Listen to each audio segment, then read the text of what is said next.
भिवंडीमध्ये एक हृदयद्रावक घटना समोर आली आहे। इमारतीच्या पाण्याच्या टाकीत पडून 13 वर्षीय मुलाचा दुर्दैवी मृत्यू झालाय। समदनगर परिसरात ही घटना मंगळवारी दुपारी घडली। अरहम खान असे मृत मुलाचे नाव असून तो आपल्या मित्रांसोबत क्रिकेट खेळत होता।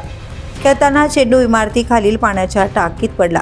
तो चेंडू काढण्यासाठी अरहम टाकीत उतरला, मात्र पाण्याचा अंदाज न आल्याने तो बुडू लागला। सोबतच्या मुलांनी आरडाओरड करत मदतीसाठी हाक दिली। स्थानिक युवकांनी घटनास्थळी धाव घेत त्याला बाहेर काढण्याचा प्रयत्न केला, मात्र तोपर्यंत अरहमचा मृत्यू झाला होता। या घटनेनंतर परिसरात शोककळा पसरली आहे। घटनास्थळी भिवंडी शहर पोलिसांनी दाखल होत पंचनामा केला असून मृतदेह शवविच्छेदनासाठी पाठवण्यात आला। या प्रकरणी अपघाती मृत्यूची नोंद करण्यात आली असून पुढील तपास सुरू आहे।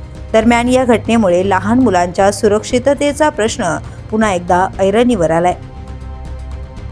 द पोलीस न्यूजसाठी अनिल शिरसाट, भिवंडी।